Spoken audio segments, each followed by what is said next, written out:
Good morning, everyone, and welcome to today's webinar, Agricultural Marketing 101, hosted by the Pennsylvania Association for Sustainable Agriculture. This is the second of four webinars related to marketing we are offering over the next few weeks, which are supported by a specialty crop block grant from the Pennsylvania Department of Agriculture.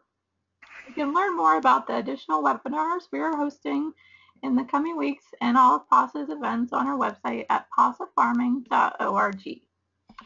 My name is Michelle Spencer, Membership Director with Pasa, and also with me today is Tracy Raymond. Tracy has been working for Pasa over the last several months on the grant I mentioned and was key in pulling together this webinar series. Tracy will be moderating the question and answer segment at the end of the presentation.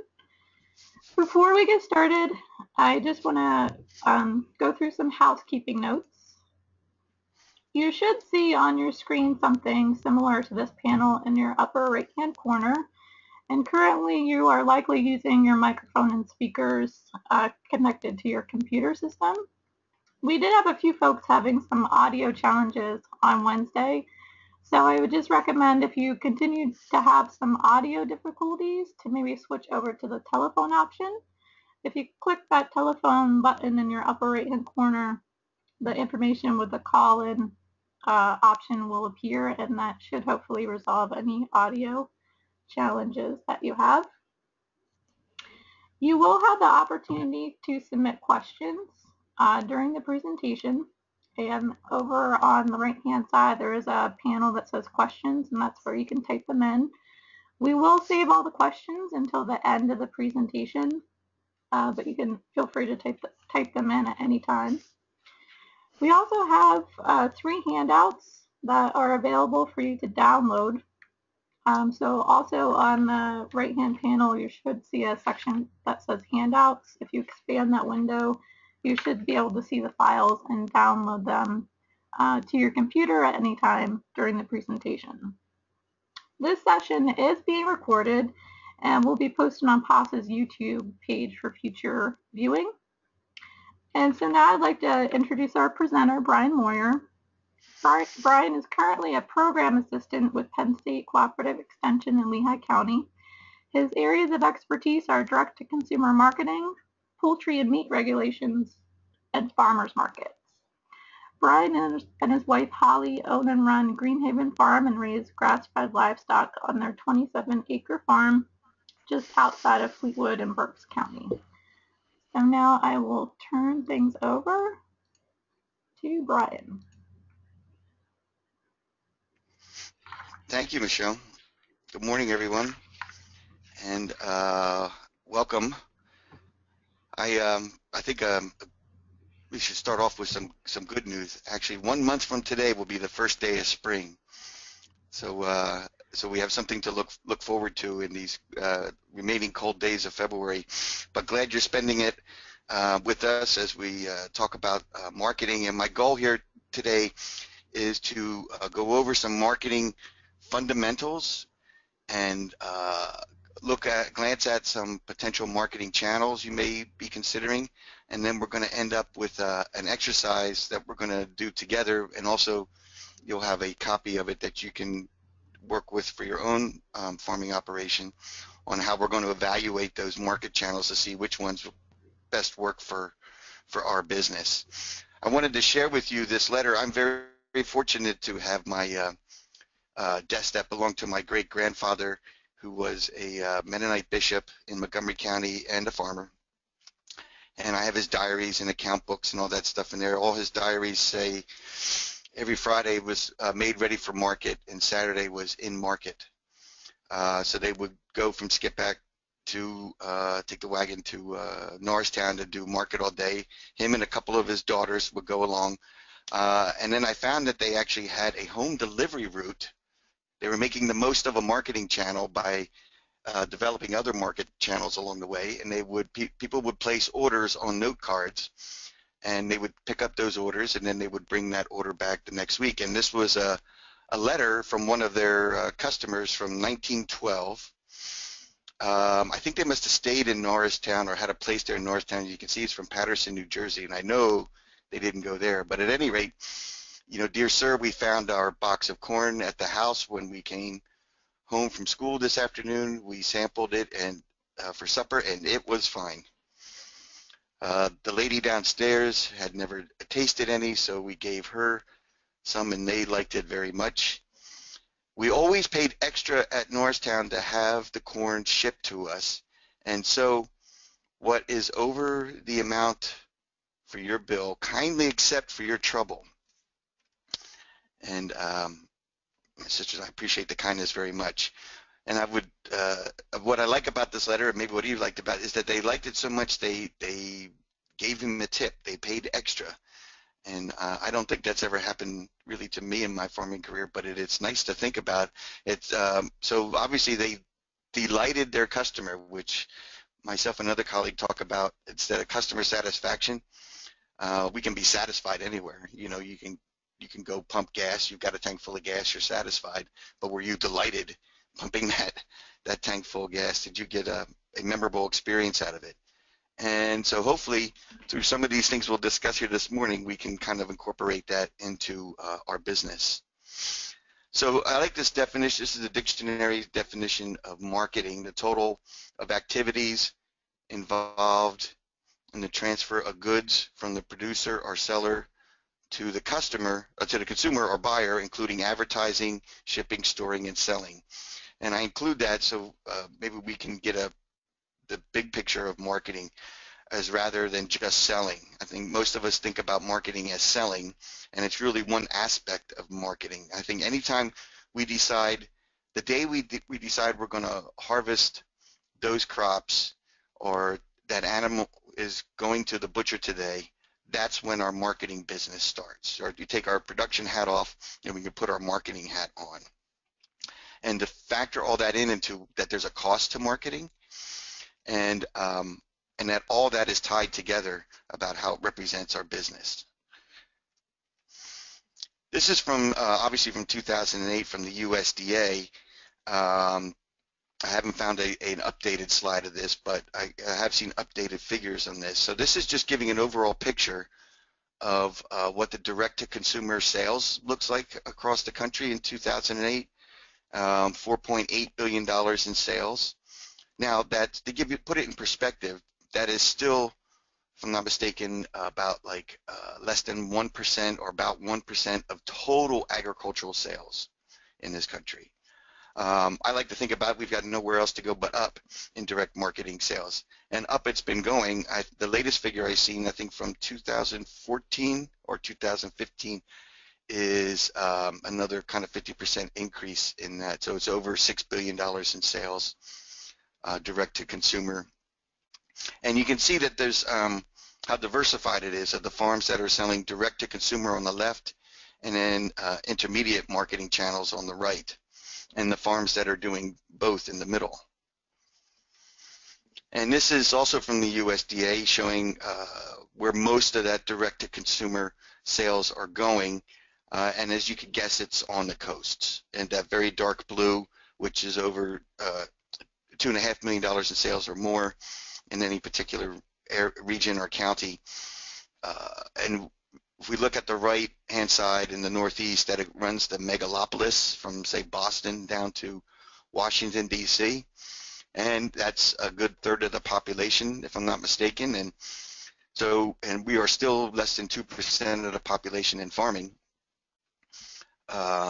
If we're having trouble reaching our customers, then I would say we have a marketing problem more than you may have a competition problem. Excuse me. So we can talk about, so hopefully some of these tools we're going to talk about today you can use to reassess if you feel like you're having a problem moving your product. Maybe you have some tools here at the end of today to use to improve that. So choosing a marketing outlet, how do we go about doing that? I think, excuse me, back when I started in the late 1990s, there was basically, if I'm going to sell direct to the consumer in the local food movement, I sold at a farmer's market or through a CSA or right from my farm, and those are basically my options. And so now I think we have more options open to us in how to get local food into our community. But how do we pick the ones that are going to work best for us? Well, first off, we need a skill set. we have to assess our skill sets. What are we good at? Are we good with people? If we're going to a farmer's market, do we have our happy face? You know, do we look like we're glad to be there? Are we comfortable with talking with people? Or would we rather be in the field? Is our skill set just best out in the field growing the product? And identifying where is your market. Is it in your immediate community, or does it have to be closer to more of an urban center? Depending on what the product is you had to sell, and also what price point it's coming in, is that suitable for our community? And identifying who our customers are. Not everybody is going to be our customer. We like to think so, but there's going to be specific portions of the population and demographics that our products are going to be best suited for. But how do we know who those people are, and then how are we going to reach them? This is an infographic from an organization called the Hartman Group, and they're kind of worthwhile checking out. You get these cool little infographics from them once in a while in your email if you sign up on their email list. And it gives you, and they particularly study the food sector for food corporations, basically, particularly around organic and sustainable agriculture. And this is from some work they did in studying consumers on their thoughts on sustainability. You and I can have a conversation all day long about what sustainable agriculture means to us, but we're a subset of the population, so we have a certain language that we use in our own ag community. But does the language we use reflect the language that our potential customers use, and does it hold the same, are we sharing the same value system? So if we're looking at this, they've wound up dividing the consumer groups into three groups that they studied. And you can see here the core group, smallest segment, about 13%. You know, they are early adopters, they are trendsetters, they're real foodies. They've seen all the documentaries and read Michael Pollan's books. They're very, very committed. They'll go out of their way to lead, to show an example in the lifestyle they lead with recycling and the purchases that they make. Then we get to the mid-level, which is the larger section of the population, 60%, and that represents more of the mainstream consumer. And they actively seek out new food experiences, but primarily on the weekend. They're kind of articulate around discussions about local and seasonal, global. They do it if it's a little more convenient. You know, if it's in their reach, if it's in their neighborhood, if it's in their grasp. And the periphery folks are ones who aren't necessarily thinking about this at all as a major part of their life. They're looking for things that are more affordable, and you know, maybe not even cooking every night at home. And out of those folks, they kind of asked them about, you know, what their value systems were, and what are they looking for? How do they make their purchases? Well, you can see the core to that mid-level group. Transparency is really important. Local is important. It's got to be authentic. Don't try to greenwash me. It's got to serve a greater good, and they want a certain amount of knowledge that comes with about how that product is produced. What are your values around that? And then you can see it moves into experience, expert opinion. Everybody wants some kind of personal benefit out of their purchases. That's universal. I think of the experience and expert opinion, if we're thinking about on-farm activities, for me, those core folks were the ones that would come to the farm and they ask, can I see the animals first? You know, before they ever made a purchase, they wanted to see what our production looked like. And then the experience folks, I think of those as, say, in the fall, your folks are bringing families out for the hay rides, pick your pumpkin, own pumpkin type of experience. You're looking for an experiential thing, not necessarily an educational thing. And then if we're looking down towards when we reach the periphery, we get price, convenience, comparability. Is it equal to what I'm used to buying if I buy your product? And so with that, you can see how the language changes going from the top left corner down to the bottom right corner of those value systems. So we want you to keep this in mind as we're thinking about who are the customer sector we're trying to reach, and what's the language in our marketing tools that we're using to reach those people. If the products we're doing is price, convenience, comparability, we want to reflect that in our signage and in our branding. And then the same goes too with the transparency and local. We want to be able to tell that story, and we want to be able to tell our story within that, our marketing tools, if that's the sector we're trying to reach. So you can see that not everybody's going to be your customer in this. If we're reaching for that core inner mid-level type folks, we're never going to really attract the periphery folks for those very reasons, that it may not be convenient. It may cost a little more money because of the quality. It's a higher quality product. And so do we want to waste time, money, resources trying to attract people who may never be our customer? So with marketing, there's something called the 4 Ps of marketing as a basics: product, place, price, and promotion. What is the product we're bringing into the marketplace? Where in the marketplace are we placing that product?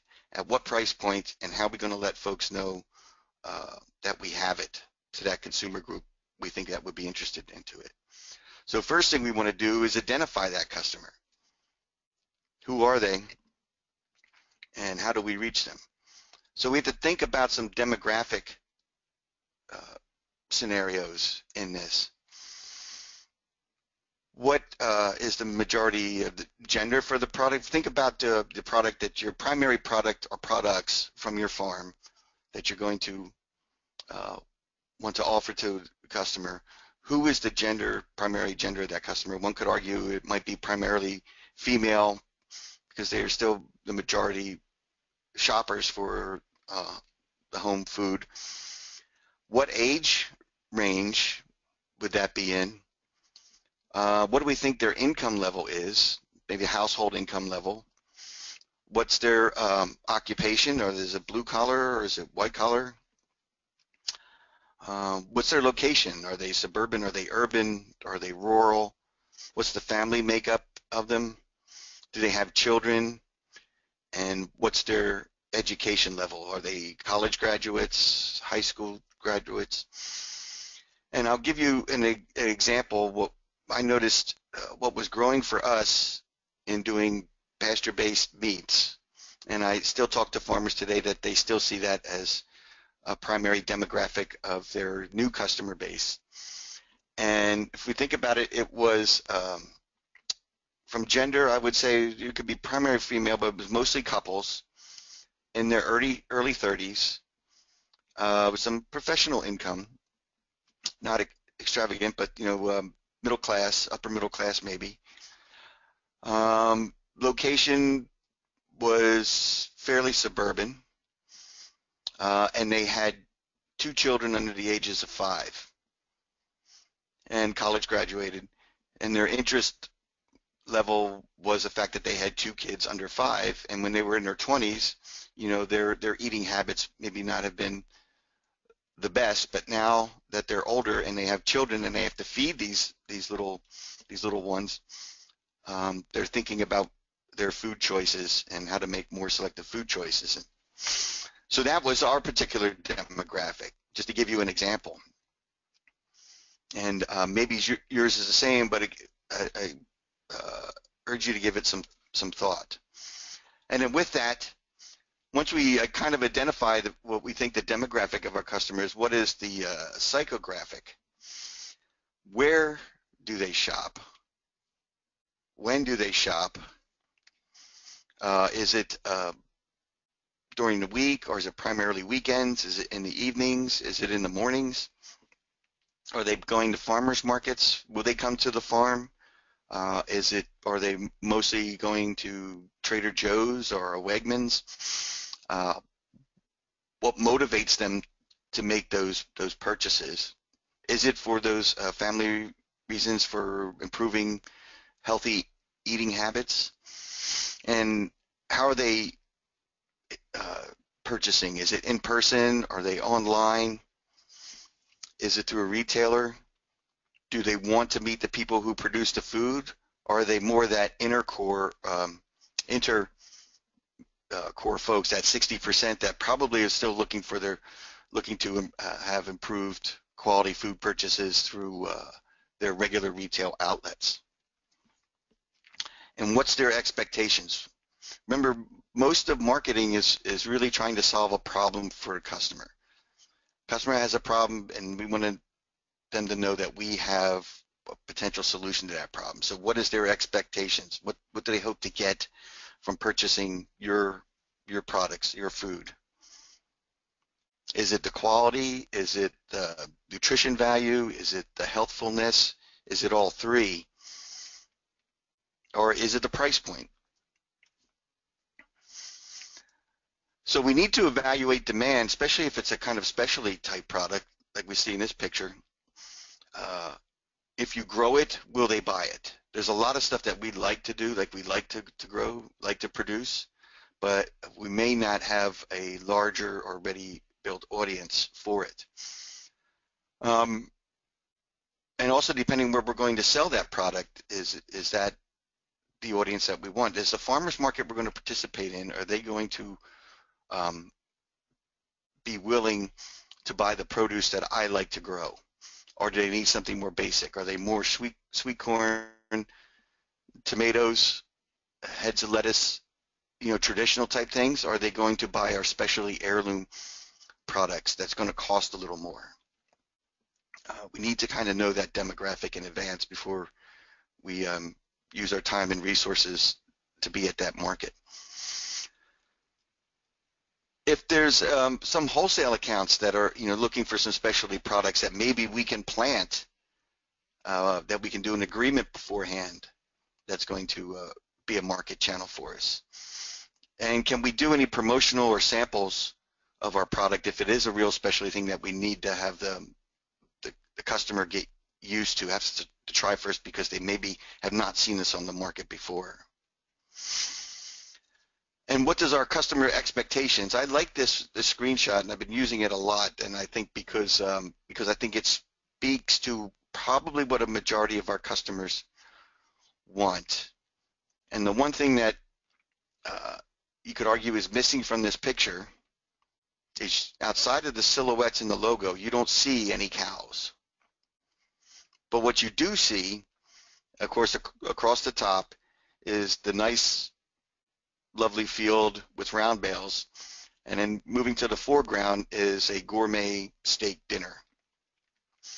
And so one could make the argument that the customer's expectations is that gourmet steak dinner, and they want to know it came from that setting of the lovely field there. They don't necessarily want to see pictures of the animals. Some do, and that could arguably be those core customers that are very interested in the breed and very interested in seeing those animals. But one could argue that 60% that makes up the larger part of our potential customers do not want to see that. And as a sheep producer, I can tell you that we're probably the worst at it. I've seen so many new people offering, or when I run into new people who are offering lamb at a farmer's market, they've got lovely photos of their children holding the newborn lambs. And you could make the argument that that is not going to help their sales bottom in at the end of the day, as much as trying to meet someone's expectations of what they should expect from buying lamb from you, buying lamb chops from you. So let's say we've identified our customer. We kind of know their demographics.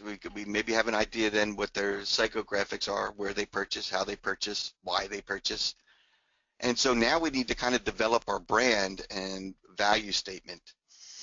And the reason for that is that it's hopefully going to touch on those 4 Ps.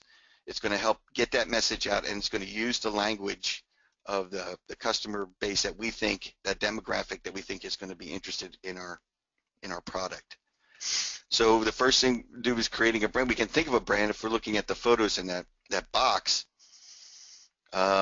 We know what that little swish is in there. That always stands for Nike. the Google logo, and of course Apple's infamous logo. These are all part of a brand. It's not necessarily the logo alone is not the brand, but the brand is the name, it's a term, it's a symbol, it's a sign or a design intended to identify your offerings or your competitive distinction. You know, what makes you different from the other options that are in the marketplace. And then there's the value statement. But before we do that, you know, if we're looking at a brand or a value statement or a positioning statement, one or the other, I kind of use them interchangeably here, but your value statement is going to be kind of a one sentence. It's going to specify the one or two most compelling or unique benefits that meet a specific need for your customer. And it should be a benefit. It should not be a feature. And a feature kind of is a descriptive of a product, but the benefit is really going to tell the customer what this is going to do for you. To give you an example, the apple industry is really great at this. If you go to any on-farm retail market, especially an orchard, the Apple board provides great marketing materials that has what we call the feature benefits sign. So a feature would be a golden delicious apple. That's a feature of that particular apple. What its benefits are, then they list, well, it could be, it's great for pies, it's great for making applesauce, and something else. Those are the benefits, because that's telling me then the customer that this is going to be great for my apple pie. So it's a promise to deliver significant value to the market through specific products and service with meaningful differentiation and competition, excuse me.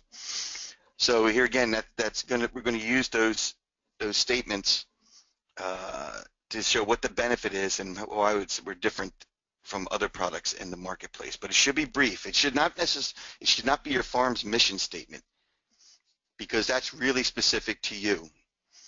And arguably a customer may not care, but they do care about what your offering is going to do for them. But it should be brief.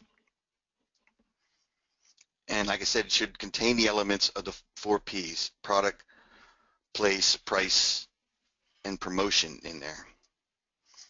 Customer benefits using their value system language. So the benefits should reflect, if we're going for those core or inner core folks, or intermediate folks, inner core folks, it's we saw kind of what the values were important to them. Is it authentic? Is it local? What's the transparency factor to this, that I know what I'm buying actually came from your farm? If that's your customer base, you know, that's what we want to reflect in our value statement. So let's take a look, keeping all that in mind now, let's take a look at some brief look at some market channels, so we can kind of see some pros and cons of a couple different ones. And we've been talking mostly about direct to consumer, but there's some things to think about. We want to think ahead and doing some of our homework, which is what we've been talking about up to this point, because farms by nature are a very limited resource operation. We're limited in time, we're limited in labor, we're limited in our size, and we're always limited in capital.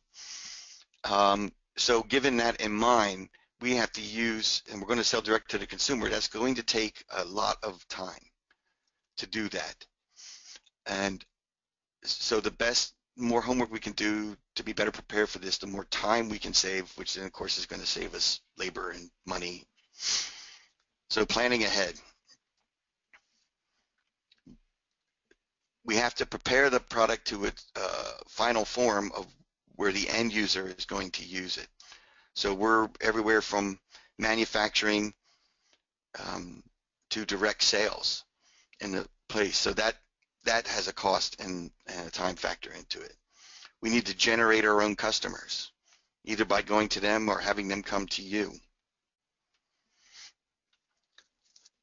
The volume is less, but we're getting more of the food, dollar, hopefully the entire food dollar.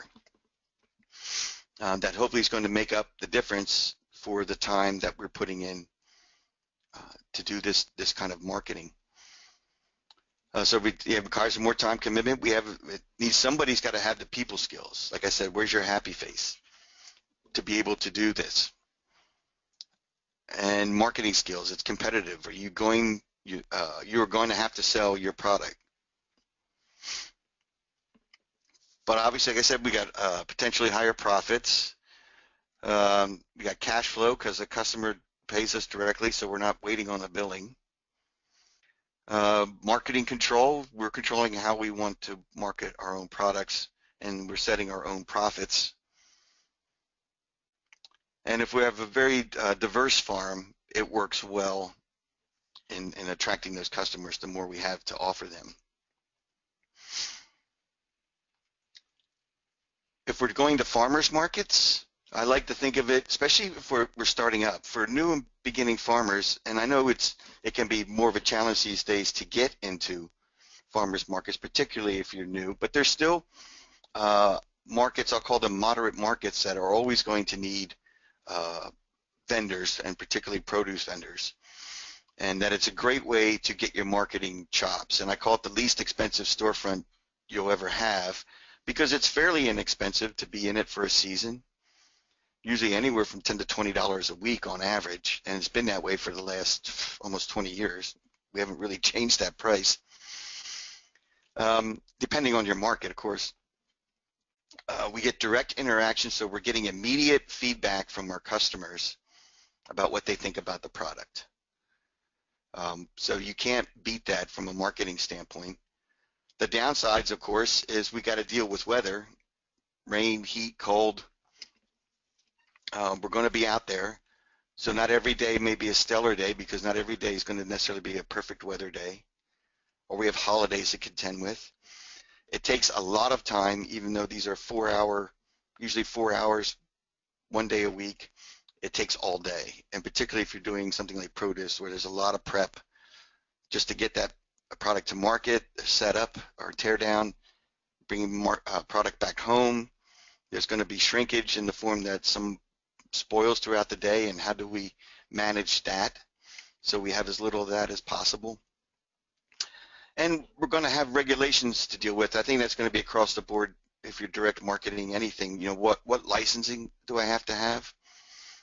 Will zoning allow me to do what I want to do? Do I have to have a license to be at the farmer's market? And Pick Your Own, as you can see, has had varying success as a direct market venture. Sometimes it's not so popular. Sometimes it is. Right now, it's kind of popular. Not too long ago, we were doing a tour of some farms in Maryland, retail farm markets, and all of them had some Pick Your Own version. Even one had Pick Your Own Kale, which they did, which was amazing to me. But the upside, of course, is the customers picking it. They pay you to pick it, that they can have the privilege of picking it.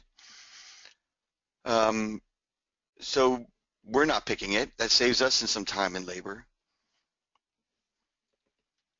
They typically purchase in volume, so we're actually getting probably a little more for it than even if you were to sell it at your market, because they're also paying for the experience. But some of the downsides is, what's the privacy factor is you're going to have people traipsing around your farm. We have to have liability insurance because we have people wandering around the farm. Damages, these are not farm laborers, so they are not used to knowing how to handle the product. Even though they're picking it for their own consumption, they're going to probably damage a lot. And we have weather issues. Let's figure we got a very short period of time. Say if it's strawberries, well, we might have a 4-week period that we have strawberries. And of course, the strawberries don't wait to be ripe for Saturday, when most of those people are going to want to come out and pick is over the weekend. We still got ripe strawberries to deal with on Monday, Tuesday, and Wednesday. And if it's bad weather, it's going to really limit the number of people that are going to show up at your farm to do the pick. If 2 out of the 4 weekends are really bad weather, that could really be damaging for us. And then we still have labor costs because we have to have people who are monitoring those people that are out in our field, traipsing around our fields. And someone's got to take their money. Someone maybe has to park their cars. Someone's got to move them around. Roadside markets, which we have a lot of in Pennsylvania, but it has the advantage of attracting repeat customers because it becomes part of a community's shopping habits. And this may work depending on what here again, the demographics are in your area. Is there enough population that would support it? Because most of these people are going to come within a 5 to 10 mile radius, not much further out. Unless they're coming out for an experience like a pick your own or something like that, where they'll come out from a further distance, maybe say from more urban areas. Our overhead costs are going to be high because we're actually building a facility. We're going to build a store. And with that, that goes back to that skill set. Who's got the skills to be a retail manager in our organization, in our farm? Does somebody really want to do that? Because that could be a 24/7 job of its own. But it could be rewarding. And someone's got to keep it neat, clean, fresh looking. It's always got to be restocked, replenished, the product freshened up. And, you know, will our local governments allow us to do this? Can we have a commercial facility on our property? So was the zoning going to allow us to do this? What's the red tape we have to go through in that? Will our neighbors be happy that we're opening up a commercial operation next door to them? Yes, and so the facilities and the buildings, is it the first thing that people see, or do they have to kind of drive in somewhere? Just kind of, you have to kind of know it's there. Is it going to be readily visible from the road? And then also community-supported agriculture, really popular, really grown over the last number of years, so much so that some people are arguing that there might be too much competition for the CSA. And that may be in the fact only that if we're looking at it, go back to our demographics of the customer base that's willing to participate in the CSA, we may be starting up a number of farms then there are a consumer base that's willing to purchase their local food that way. So that if you're going to do a CSA, it'd be really, really good to see if you can do a kind of survey of the community to see that if they would support it, if there would be enough shareholders that's going to support your farm within the community. If not, maybe find out how they would want to purchase it. This is what we're purchasing, and this is what we're producing. How is the best way to get this food to you? Should we be at the local farmers market? Should we start a CSA? Do we need to develop a relationship with a local retailer? Whatever it is, let your customers tell you how they want to purchase your product. But on that, members, of course, the advantages are members are prepaying. This is the attractive thing about it, is that they're prepaying, giving us the money in the beginning of the season when we need it the most, when we have all that expensive startup costs for the season. And as the crop matures, it's harvested and divided among the shareholders, so the market's already built in. In the lumber situation, shareholders have input on what they want to have in their basket or their bag every week. Fees are paid in advance. And of course, like I said, advance payment creates a working capital. I'd say some downside to it is the fact that we have been attracting more of those inner core people to the CSA model, which on one level is good, but two, changes the expectations. They're not necessarily willing to been sharing in the risk as much as they want their share box every single week. They don't necessarily care if it's hailed or we've had torrential downpours and limiting it. They might be sympathetic to it, but for how long? And arguably, still, the average retention rate for CSA farms is about 50%. So that means about half of your customers you have to replace every single year unless you have able to build up your marketing and communication skills so that you're able to have a higher retention rate. And most of the time is in either the amount, the quantity, not necessarily the quality of the food, but it's always about the quantity. People get anxious about getting too much food. Seems to be the #1 reason why they don't stay with it. So how can we reassess that? And then last but not least, wholesale marketing, which hopefully maybe some of you were on the webinar we did on Wednesday where we went into this in more depth, so I'm not going to spend a lot of time on this. But just to give it a distinction between that and direct-to-consumer marketing, if we're selling directly to a retailer or to restaurants or to a distributor, in some cases you can bypass the middleman by selling directly to the retailer, but I say think of wholesale marketing as anybody you're selling product to that is not the end user. It is not the person that's going to cook and eat that product. So even if we're selling directly to restaurants or directly to a retailer, it's still a wholesale channel. And so you're going to receive wholesale pricing. It's an important distinction to make because depending on the volume of product, if it's small volume, it may not be worth it to you. But if you can do a number of products on a reasonable scale, that it might be really worthwhile channel as one of your marketing channels. Specialty crops could really play into this if you do, like I said, if you do 2 or 3 crops that are maybe a bit unique, but still could be popular in the marketplace, and we can do them really, really well and do them consistently, we can probably find a good wholesale channel for it. From the retailer's perspective, or even the distributor's perspective, their reputation is on the line. They're the ones, the retailers are the ones that see the end user. So the product is associated with them, arguably maybe even more so than it's associated with you. So they're relying on you to be reliable, to deliver a consistently high quality product, and most importantly, be on time with deliveries.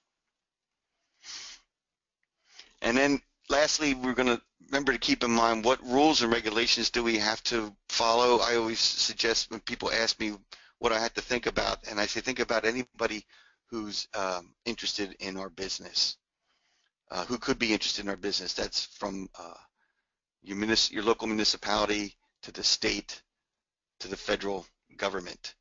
Is there something I got to think about along those ways? From the local standpoint, we can think about just signage. If I am going to do a retail farm market on my place, I know a number of retail farm markets that exist, but they're not allowed to have a sign. So they're relying on their customers, somehow word of mouth getting out, the customers know they're there. And the cars going by won't necessarily know that there's a farm market there because they're not allowed to have a sign. Are there any permits or licenses from sanitation inspection if we're having an on-farm market? Do we have a cooler on our farm?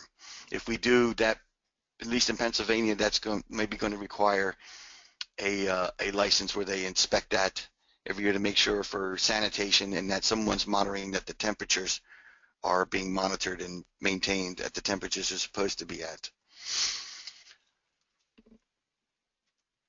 So let's now that we just skimmed all this stuff, how do we kind of create an evaluation on it? This is part of the market channel assessment guide that I think is part of the materials for this series of webinars that's created by Matt LaRue from Cornell. So this is from his book, and he and I like to use the same tool. What I like about it is it's not necessarily scientific. A lot of it has to do with how you feel about it, what this market means to your particular business. Because just like farming, there's no 2 farms that are alike. And so what you think about a particular market channel is going to be unique to your business.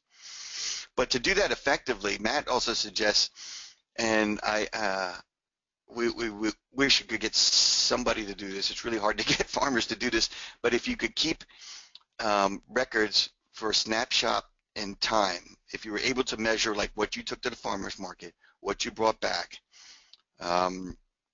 what the profits were for that day you brought back, or the sales or gross sales you brought back for that day, how much time was put into that day. So you have a way of evaluating that. So like he says, value your own time to present an accurate picture of your marketing costs, because I know we don't factor in our time for what we do in farming, but if we put a value on it, how much time we're actually spending into it could help us make a more informed and more profitable choice in our marketing. And in a way to rank and compare those opportunities. And lastly but not least, he has it at the top, is identify your goals and lifestyle preferences. Does this marketing channel, am I comfortable with, does this match my lifestyle? And we'll be able to see kind of what you mean by this. So this is the exercise, and I'm sorry if it's a little small to see, but there's it's one of the PDFs on here, the market channel strategy there, and that's just an explanation of how this works. So basically, you can see going across the top row there, it has, well, let's go down the left-hand side first. Here we list the marketing channels that maybe you're going to use. You can see it's a self-serve farm stand. This farm's also at a farmer's market, and they also sell to restaurants. So those are the 3 marketing channels that they're using. And then across the top is some values for those market channels. How much volume do we think we're going to sell at each one of those channels, or which is going to give us the most volume? And then you're going to rank that 1 through 3, or however many numbers of market channels you have. And we have an exercise we're going to go through here. The price, which we think is going to give us the best price. What we feel is the most riskiest channel. And in this case, they're giving the value of 1 to be the least riskiest. So the higher the number is going to be, the higher risk factor. Labor requirements, what do we think is going to give us the most labor? And you can see in this scenario that obviously the same farmer's market is going to be the most labor because of the time factor spent into it. Associated costs, what costs us more in that market channel. And then you're going to total them all up, and through the total we can kind of rank what given the values we've given on these various channels, what the final ranking is. And then to help you out too, there's a descriptions here of what that could mean from risk to volume to profits. Like for example, if we're looking at farmers market and then looking at the risks associated with it, it says low customer turnout could be a risk, price competition from other vendors could be a risk, and leftover unsold product is a risk. And so that's just giving you some things to think about what that could be. If we're going down, further down to farmers markets, price and profits, well, prices vary. They can be highest among other channels, so it could rank pretty high up there. But the labor costs, like we discussed, are relatively high. It's just from the time factor. And volumes, but the volumes could vary depending on the market, depending on what time of the season it is too, and what we're bringing to it. And the level of marketing management required, here they have high, it's many hours dedicated to selling. And then any other associated costs. Well, associated costs could be the market fees, what equipment fees we're having to bring to the market, travel, do we have to hire anybody to help us with at the market stand?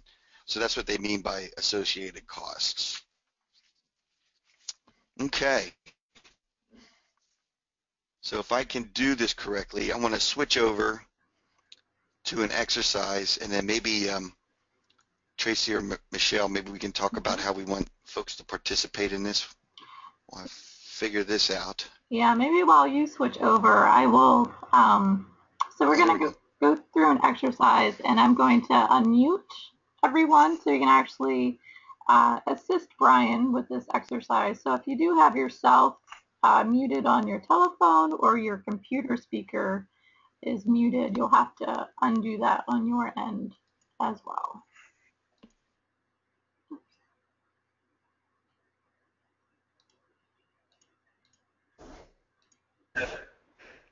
Working on unmuting folks, so just so everyone knows that. And if you don't have a microphone, please continue to type in your questions. I will read them or answers. I will pass those on to Brian.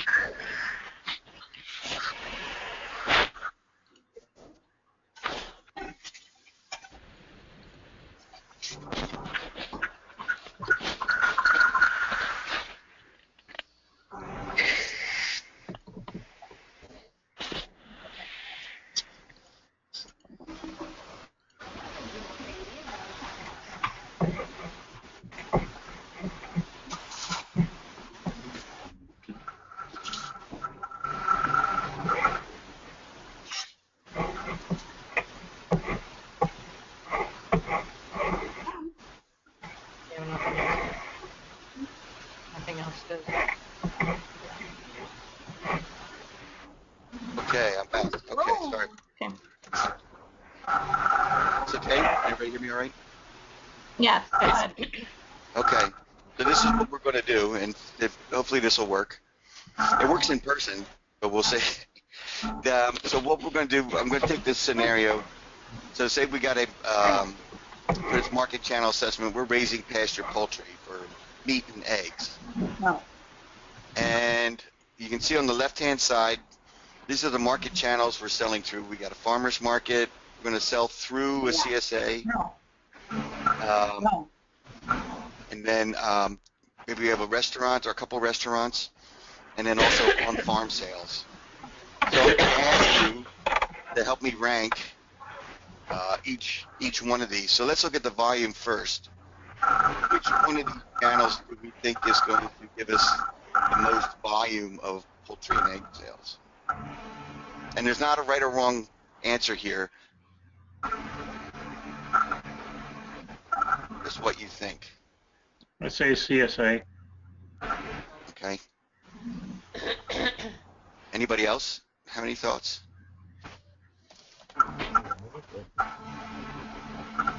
So let's go with that. So we're going to give that a ranking of 1. What do we think then where the rest fall in? What's going to give us our second, maybe, best volume?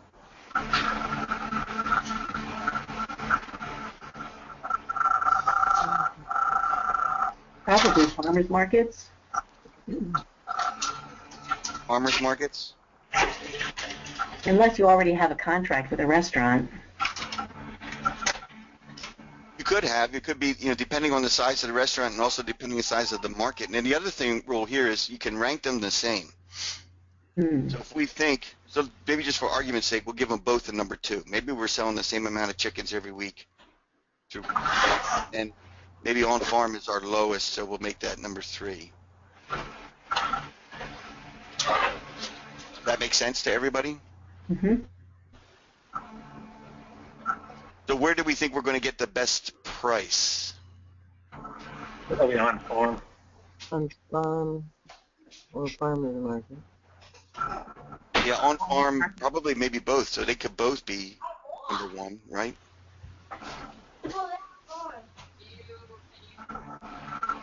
Because arguably maybe the CSA and a number of times doing shares, we were kind of discounting a bit to give, as an incentive for people to buy X amount of chickens a month or something.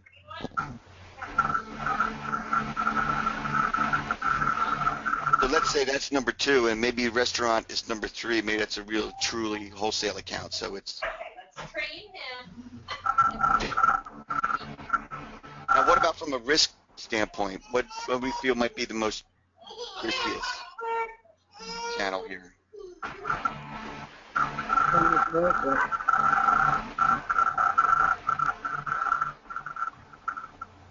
Sorry? And risk in terms of what? How would you, what type of risk do you mean? Well, if you're going by like the descriptions they were talking here, like if from a farmer's market standpoint, well, it could be a low customer turnout. We may not sell the same every week. The weather is a risk factor. Okay. So I'm going to say, number 1 is going to be your least riskiest rating. So it might be arguably it might be the CSA because they prepaid and it's all there. Does anybody disagree with that? No, I agree with that. Oh my goodness, somebody disagreed.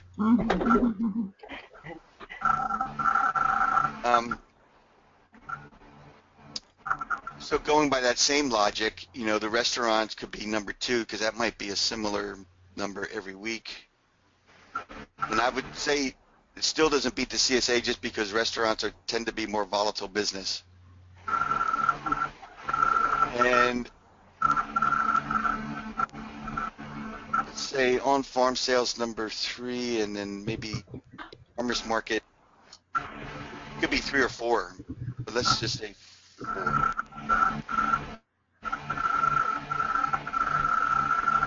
Now labor, we already determined that farmers market is probably going to be our most labor. So, but what are our least amount of labor? What do you think is going to give us the least amount of labor?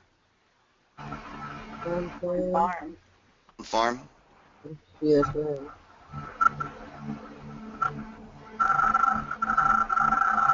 What about the CSA or restaurant? Well, CSA, if you have to deliver, would be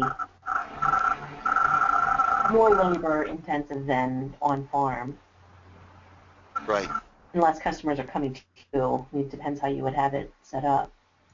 True, but you still have to pull the everybody share together. Yeah. Restaurants, I'm thinking them and restaurants are fairly similar in the labor involved. Yeah.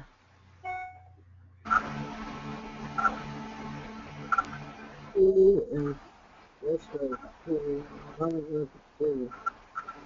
I'm sorry, I didn't hear that very well. Restaurants what?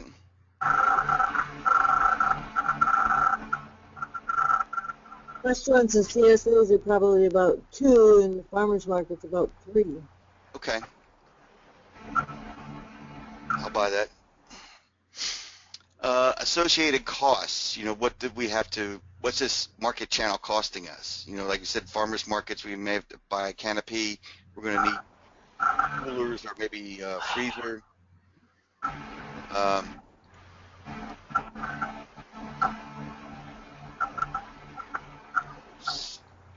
We still need a delivery system for maybe CSAs and restaurants. So on farm might be our least associated cost because we're there. Does that make sense? Yeah.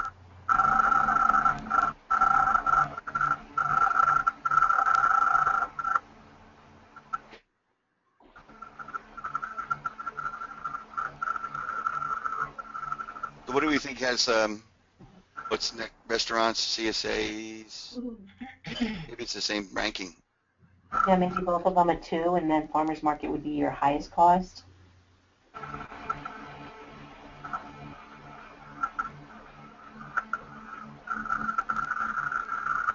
All right, so let's total these up, see if we get my math right. Right, so we got 6, 10, 13, if my math is correct. 6, 8. 7, 11. Is that right? 6? Yeah. 9. So by this ranking, so CSA number 1, on farm number 2, 3,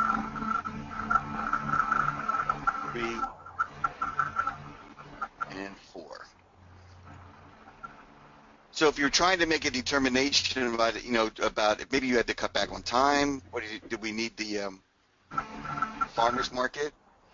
Maybe we still do need the farmers market. If I was going to add a category on to the end here, this would be maybe how do we feel about each one of these markets? Maybe we really like being at a farmers market. There's some intangible advantages, I think, about being at a farmers market. Probably you're really on top of consumer trends. You're on top of trends of what your fellow farmers are doing because you see them every week. If someone's doing something different that people can adopt. and maybe you just like really talking to those customers every single week. Like I said, getting that constant feedback on your business. On the other hand, maybe you have a goal for your farmers market marketing. In other words, especially for meat producers, it may be our goal to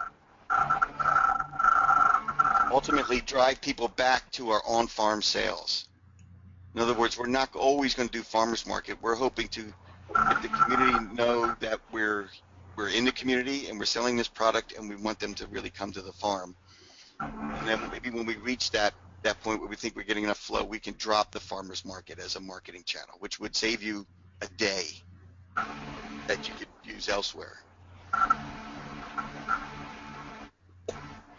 So, but just because this is number 4, it doesn't necessarily mean it's a channel we want to drop, but we do want to keep that in mind about where it is in our marketing, in all our marketing channels, when we're trying to make decisions about what our next move is.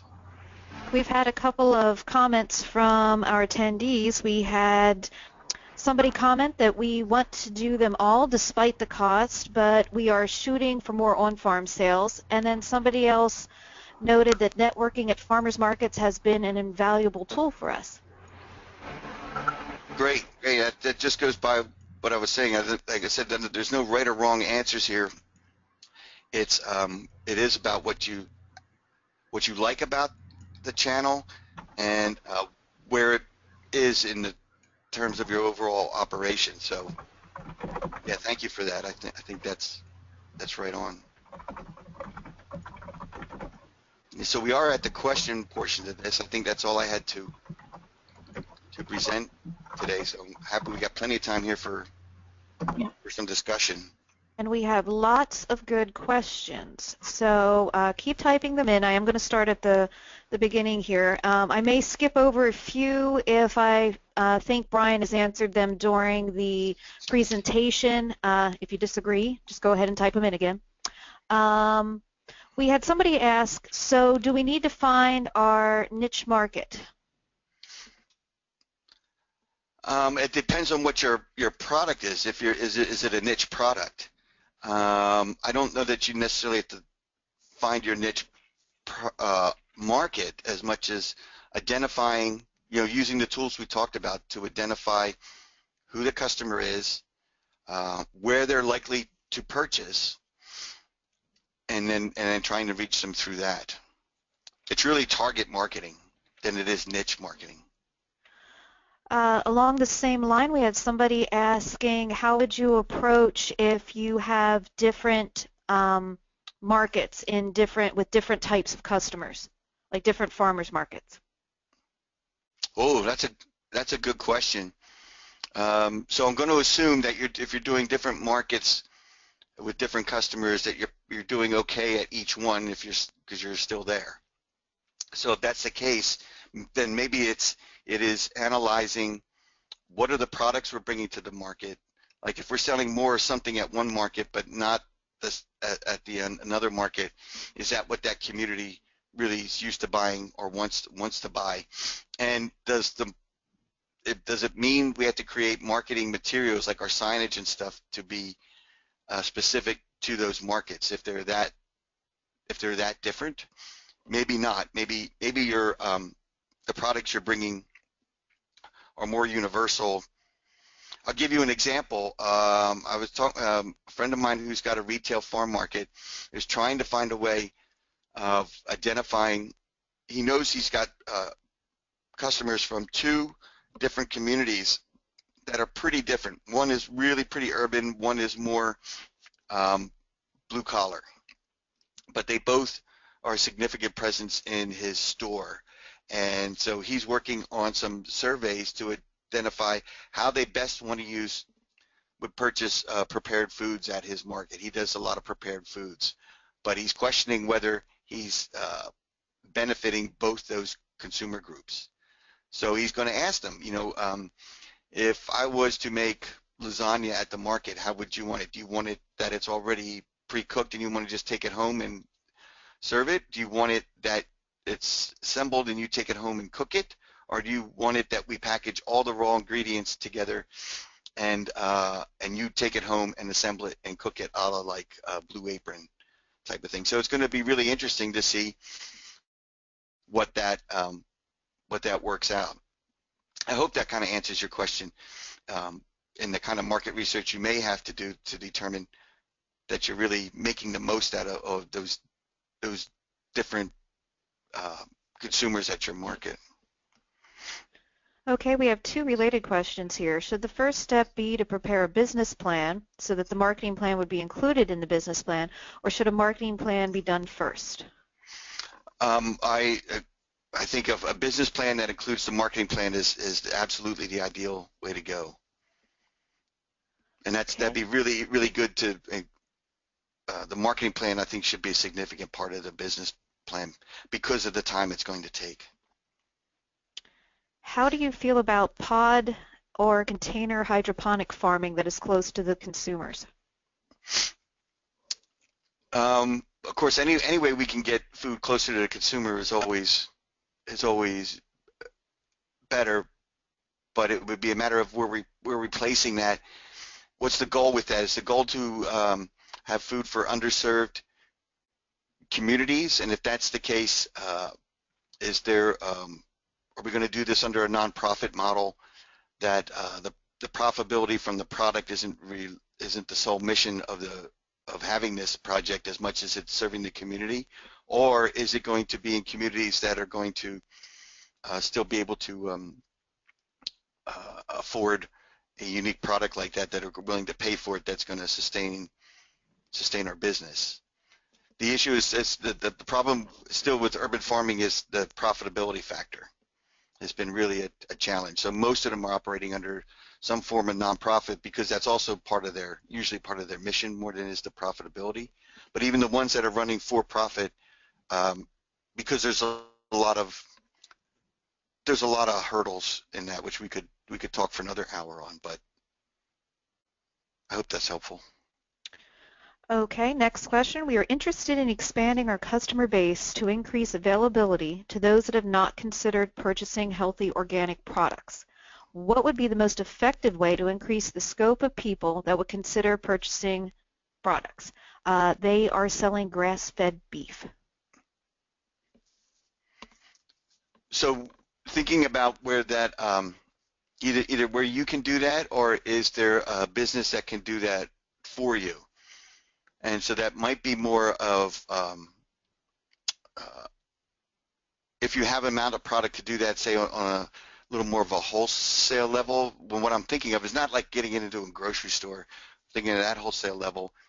Is there I see the number of online businesses that have come up that are working pretty strategically in specific locations. In other words, it's not global or even national. It's really just, say, the Philadelphia region, or in some cases it's around the Chester County region, where they're the middle person, and they're working with communities that they've identified that maybe would purchase this product if it's more convenient. So it's that inner core we were looking at, that 60%, those folks that would probably appreciate this food and probably would buy this food if they have easier access to it, because maybe they're not going to the farmer's market and they don't belong to a CSA.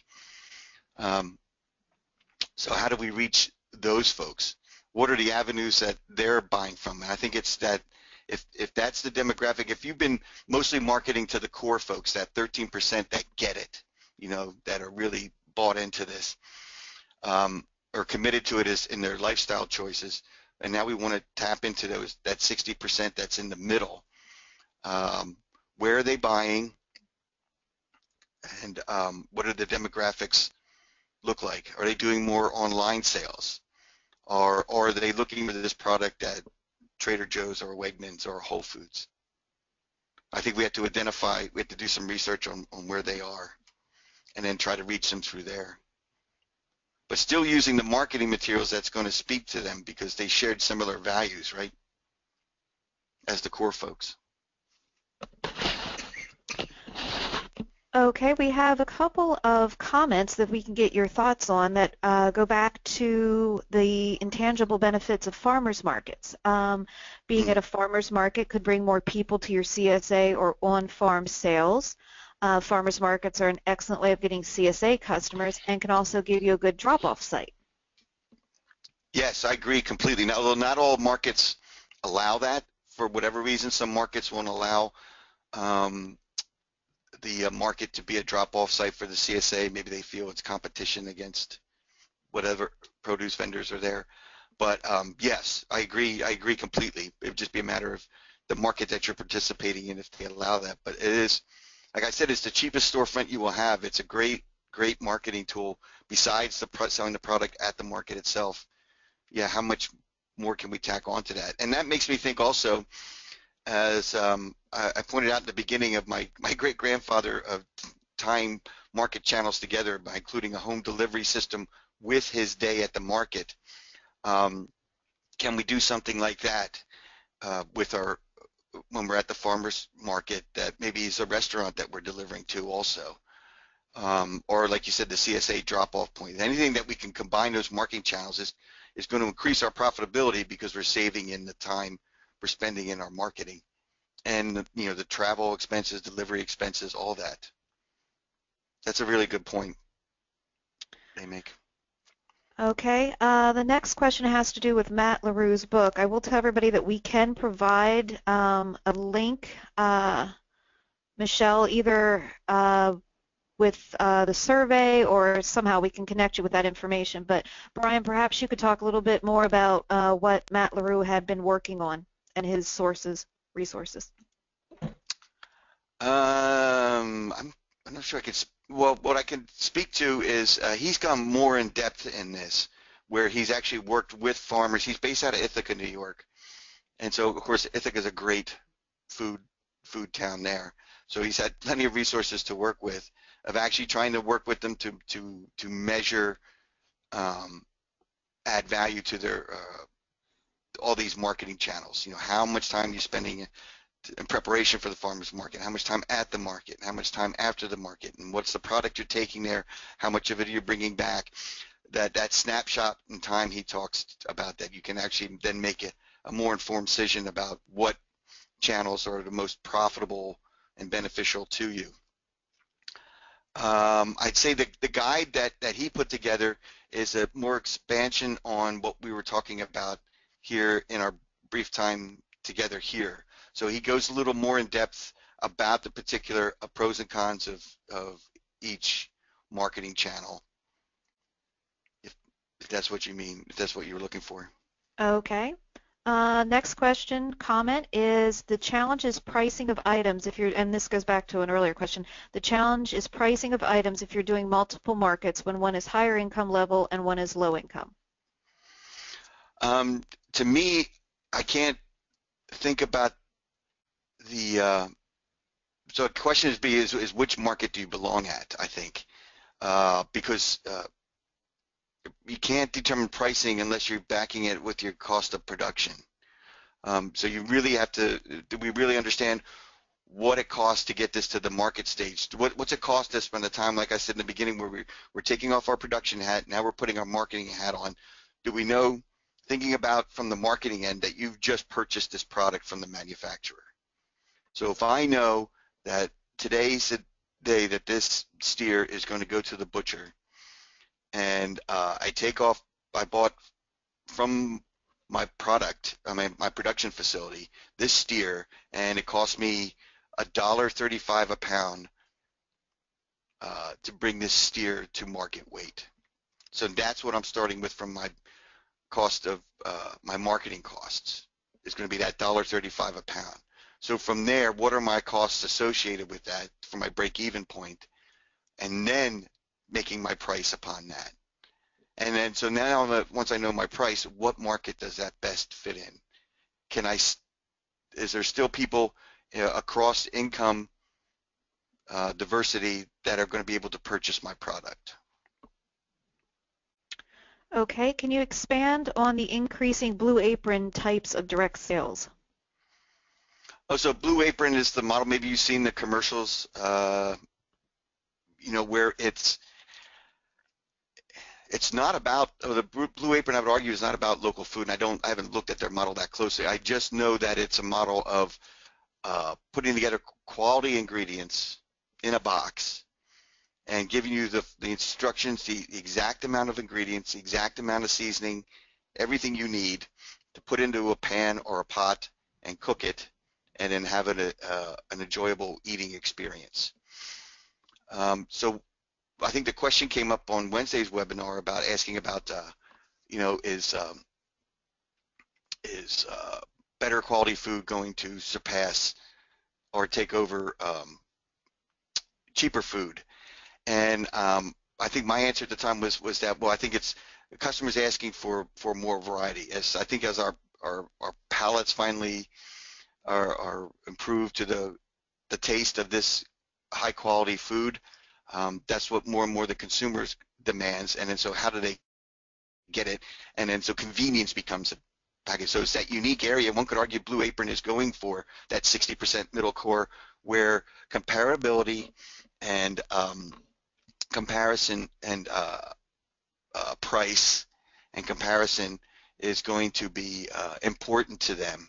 Not so much the authenticity, the transparency, as much as they want the quality product, but they want it at a certain price, and they certainly want it convenient because it's coming right to their door.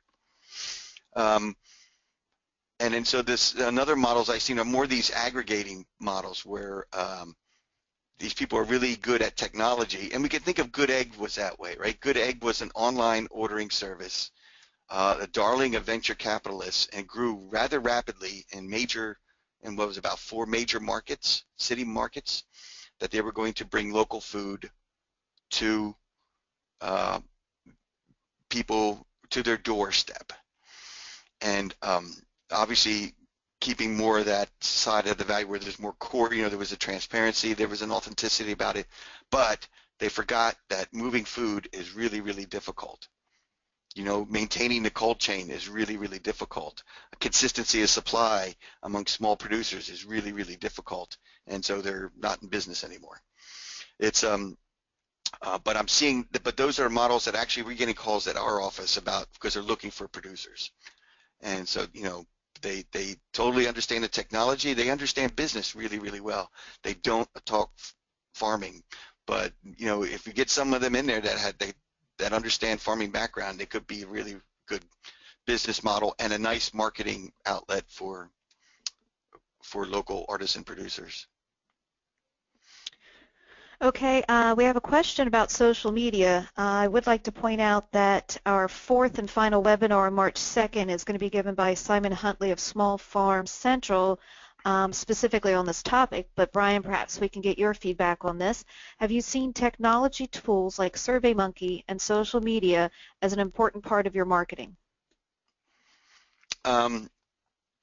Yes, I have, and particularly social media, if you do it well, and I would encourage you, if you're interested in that, you got to listen to Simon because he's really good, and some of you may know him already, and his involvement in Pasa and particularly in the CSA world.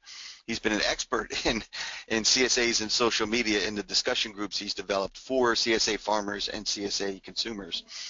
So that could be worth checking out as well. But here again, it's understanding the same tools apply, and even though the cool thing about social media is it basically almost costs us nothing to use, but it does cost a lot of time, a lot more time than anybody thinks to do it well and to do it correctly and do it to where it really benefits your business. Does require work and does require some homework. And I think a lot of the same things we talked about here today can apply to the social media use of the demographics. If for an example, if a large portion of our customer base or who's doing the purchasing is female, well, there's studies showing that Instagram has the highest percentage of female users.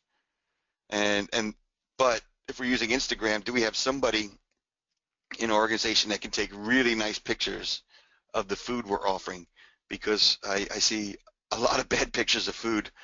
I know the farms, and the farms have really good, produce really good food, but they take horrible pictures of it that doesn't make it look like appetizing. So there's a whole lot of the same factors still apply. It's just social media is just a different format to do it in.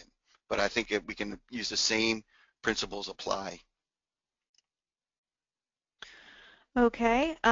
Brian, do you have any information on where you might go to get information on possible target groups through farmers markets, CSAs, etc.? Target groups, farmers market, CSAs. Oh, you mean like for a specific community? Like, in other words, if you're looking at a community, where do I get that information? And I apologize because I've done it, but I can't think of the places I went to. There are places, I mean, I would start with somebody like the Nielsen group, folks who do ratings. I think because they do this for communities. You can put in a zip code, and the zip code, and it'll give you demographics of that community. It'll give you what the average household costs, what the average household makes in that community, what's the average age group, what the family makeup is usually. So if I'm guessing that's what you're referring to. So it can give you an idea of what maybe that community is going to buy. And I've seen farmers markets,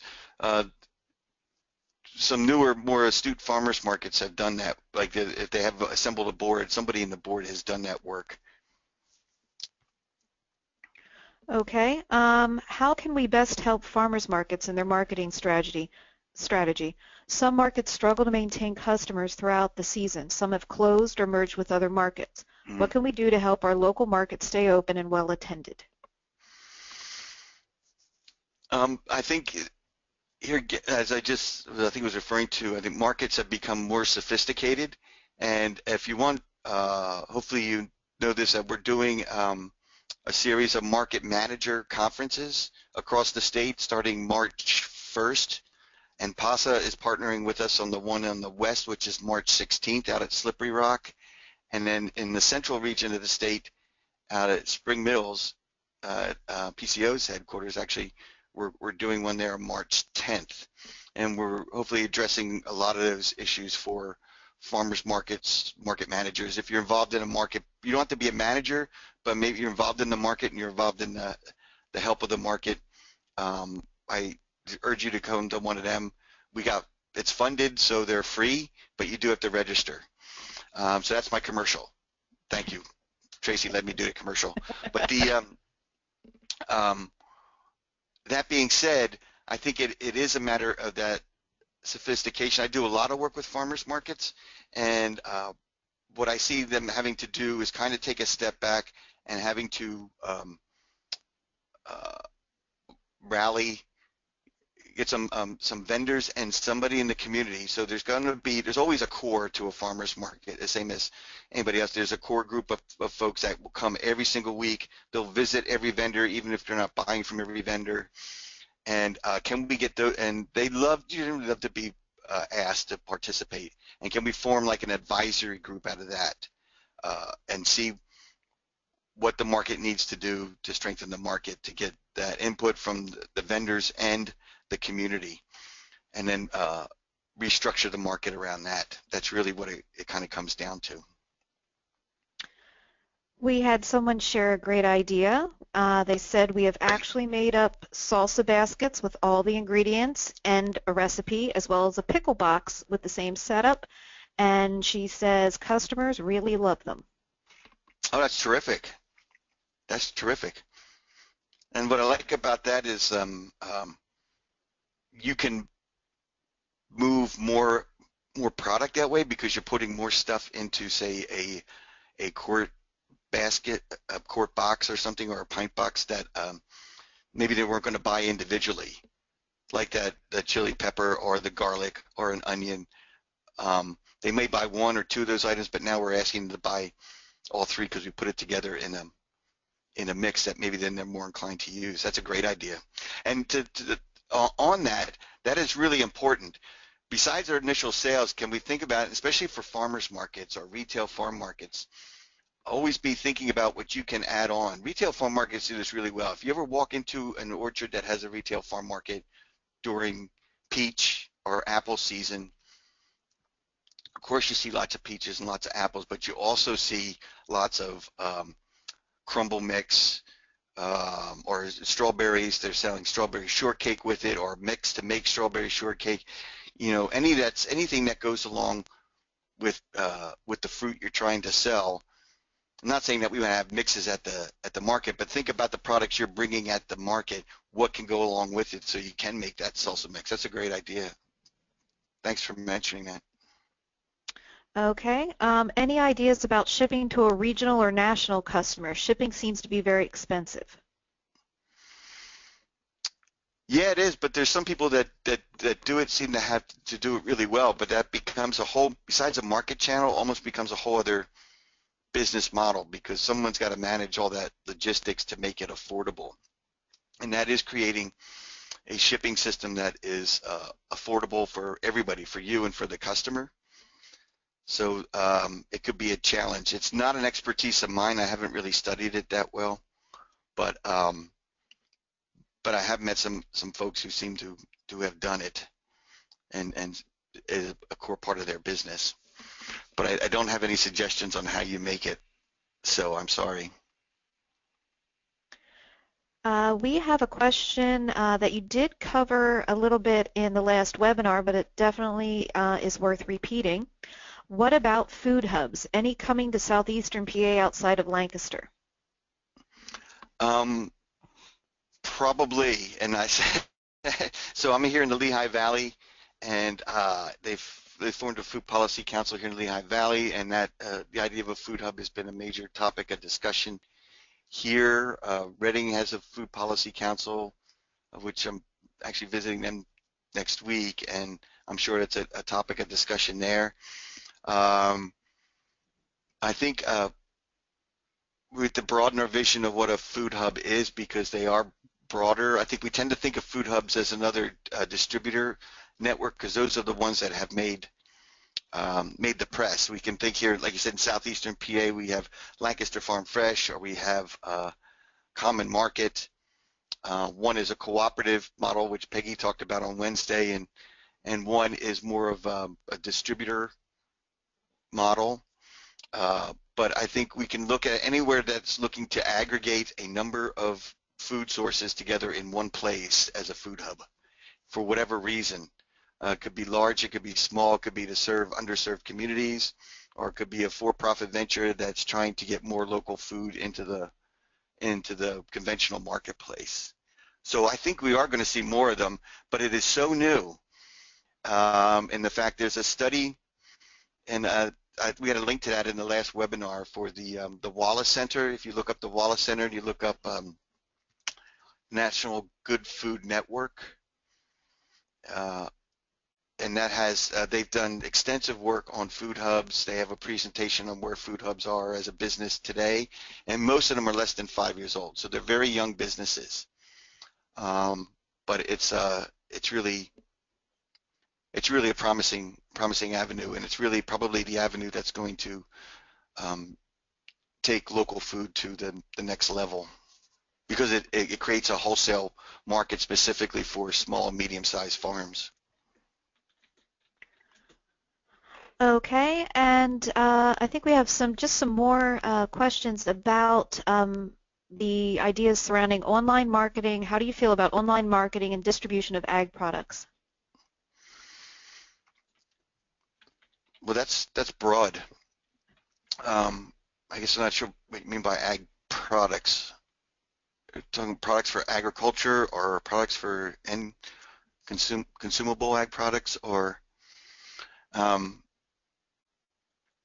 I think online marketing is great as long as we can keep the logistics, and it's going to have to keep an authenticity about that. If we're still going to maintain that identity of the farm throughout the entire process, because they can't necessarily see us or even talk to us if it's strictly an online ordering system. So someone's got to be able to convey that I'd say your marketing skills have to be a little more tighter, so you're hitting those key points of the message that you're trying to get to the customers that you're trying to reach, that you know would be interested in these particular products. Yes, the clarification was ag food products. Okay. This is getting a little bit more detailed. Is there a cheap shopping cart that I can use with my website? Oh, that I don't know. Sorry, again, that's not an area I've really looked at closely. I would I know say there's that. many. No, if you know some, Tracy, sure, but I don't know. I mean, I've seen them. I know, but I haven't really looked at any to That sounds like it would be evaluate a them. good question for Simon on the second. Oh yeah, absolutely, yeah. And even Jen next week might have some ideas too. Okay. I bet she does. So they'd be better sources than me. Sorry. We have another interesting comment. Good idea. We have also found festivals to be another great marketing outlet. Yes, depending on the products, I have some farms that are, their primary product is garlic, and I'd say they do really well for their business doing garlic festivals, in specific regions of the country. It could be just Mid-Atlantic, or it could be the East Coast, where they even travel more. Yeah, depending on the product, that can be, especially value-added products, can be really good for that. Yeah. Comment, spices and herbs work well at festivals also. Yes, they do. And food shows.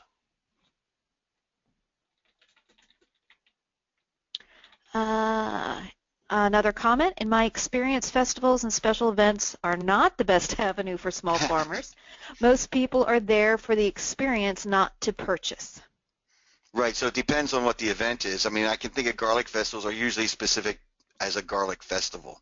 So people are showing up because they love garlic. Or there's, in my area, we have a pepper festival, which is widely attended. So people are looking for, so it does have to be specific that your product is a part of that atmosphere. I think absolutely right. Absolutely right. Because you may not be relevant. Because actually, the thing I always want, farmers markets are also guilty of this. They want to have a market day around a particular event that the community's doing, like it's a bike race. Well, that's fine, but people are there for the bike race, and they're not necessarily there to do shopping. So in our experience, at least for my market or some markets I participated in, they were the worst market days we had with some big community event. Could it also be a function of how perishable your items are and how you have them packaged? Exactly right. If we have a few more minutes, if there are any more questions, go ahead and type them in. Otherwise, Michelle? Oh, we've got one more. I like the concept of growing consumables in controlled environments close to the consumers, i.e. greenhouses, pod farming, or hydroponics. I think we might have already touched on that. Anything else to add, Brian? Not really. Yeah, I'm sorry, not really anything more to add than what I said about it. But it's it's definitely a hot field right now, especially hydroponics. The direct to consumer could be, in that scenario, it may work. Where I've seen issues is that ones who are growing larger operations, because they kind of have to be that way to be profitable, because they also have a limited product availability, but those product availabilities go away as soon as the season starts for those growing in ground. So they have a hard time marketing during the regular growing season, because their customers want to purchase the stuff that's grown in the soil, and they're not paying any attention to the hydroponic. That's a marketing issue I've seen for it. Do you think this could work well for CSAs? Which could work well? The greenhouse farming, pod farming, hydroponics. Oh, it could, especially for a consistency of product, right? I was saying where we have a growing consumer base, if they're getting into CSAs, they're not necessarily bought into sharing the risk as much as they want to buy local food. They want to know the farmer, but they want they want that box every week, man. Don't tell me I don't have my box. So it could be a way for consistency of product there. Yeah.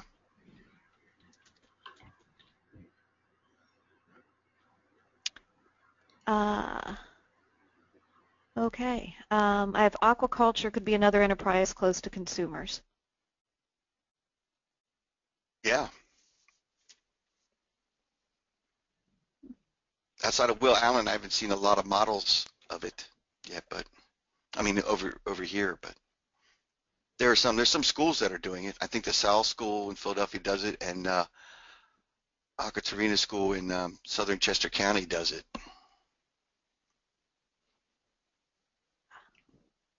Okay. And then along the same lines, of course, you can add, it says growing tilapia. You can add to what you are growing and providing. Okay, Yeah. I think that's about it for our questions. Michelle? Okay, thanks very much. Thanks, Brian, and thanks, Tracy. Thanks, everyone, for attending the webinar today. We will send an email and follow up that will have a link to the recording and also a link to a survey. We would appreciate you taking a few minutes and responding to the survey. Since this is funded by a grant, there's some specific questions on there. We would appreciate your feedback. And we will also send out the various links and also the handouts that were mentioned today too, just in case anyone had challenges downloading them within the system. So thanks very much and enjoy the rest of your day. Thank you.